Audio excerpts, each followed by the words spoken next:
15 شعبان کا روزہ کسی صحیح حدیث سے ثابت، بولو بھائی، نہیں. صرف جمہور کے نزدیک عبادت ہے 15 شعبان کی، اس کے علاوہ باقی کوئی بھی چیز. میرا اس پر بہت ڈیٹیل میں بیان ہے، یوٹیوب پہ سرچ کریں وہ بیان آ جائے گا. میسج ٹی وی والوں نے ایک انٹرویو لیا تھا اس پہ، اس میں نے دلائل سے ثابت کیا ہے، پوری مدلل بحث کی ہے کہ نہ اس رات میں قبرستان جانا چاہیے، نہ اس رات میں حلوے پکانے چاہیے، نہ اس رات میں الگ سے کوئی نہانا دھونا چاہیے، نہ اگلے دن کا روزہ رکھنا سنت ہے، نہ پٹاخوں کی کوئی حیثیت ہے. سمجھ رہے ہو؟ اب مجھے پتا ہے جو گالیاں آنے والی ہیں یوٹیوب پہ، چلو کوئی بات نہیں، اس کو بھی انجوائے کرتے ہیں.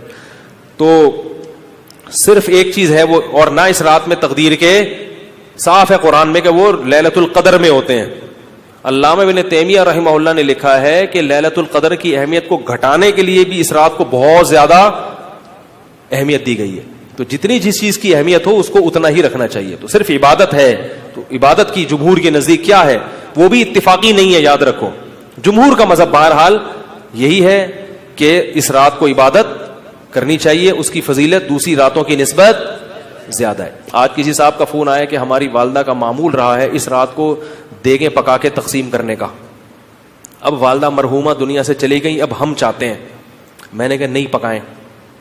کہہ رہے کیا دیگ پکانے میں، لوگوں کو، غریبوں کو کھانے کھلانے میں کیا حرج ہے، اس میں کون سی پابندی ہے؟ میں نے کہا پھر آج کھلا دیں، کل کھلا دیں، کیا خیال ہے؟ لوگ یہ بھی کہتے ہیں کہ بھئی آپ صدقات و خیرات سے کیوں روک رہے ہو لوگوں کو؟ بھائی صدقات و خیرات، جیسے لوگ کہتے ہیں نا بکرے کے صدقے میں کیا خرابی ہے. ابھی پھر کوئی صاحب مجھ سے الجھ گئے کہ آپ کیوں کہتے ہو صدقے کا بکرا بدعت ہے، اگر کوئی بکرا کھلا رہا ہے تو کیا خرابی ہے؟ میں نے کہا سوال پیدا ہوتا ہے جب غریب آدمی کو بکرے کے پیسوں میں زیادہ دلچسپی ہے تو آپ کو کیا تکلیف ہے کہ آپ اس کو بکرا کھلائیں؟ اس کا مطلب آپ بکرے کو کیا سمجھ رہے ہو؟ الگ سے کوئی فضیلت سمجھ رہے ہو بکرے میں. شریعت میں جس چیز کی الگ سے کوئی فضیلت نہ ہو اس کو الگ سے پروٹوکول دینا یہ بدعت ہے یا نہیں ہے؟ غریب آدمی کو کہہ رہے یار 20,000 کا بکرا لے کے دے دیا تم نے مجھے، تو مجھے 20,000 روپے دے دیتے. اگر آپ کہتے ہو اس کے کھانے کی حاجت ہے تو راشن ڈلوا دو.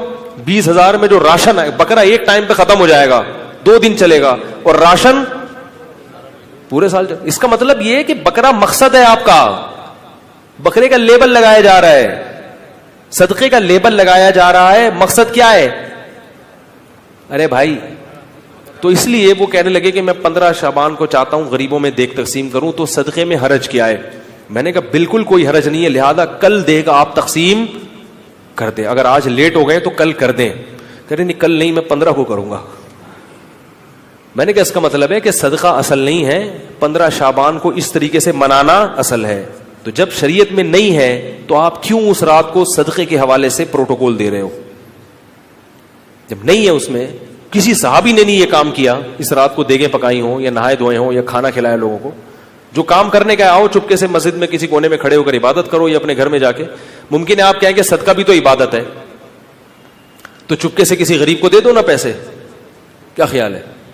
جتنے پیسے دیگ میں خرچ ہوں گے تو بھائی چپکے سے کسی غریب کو جا کے دے دو.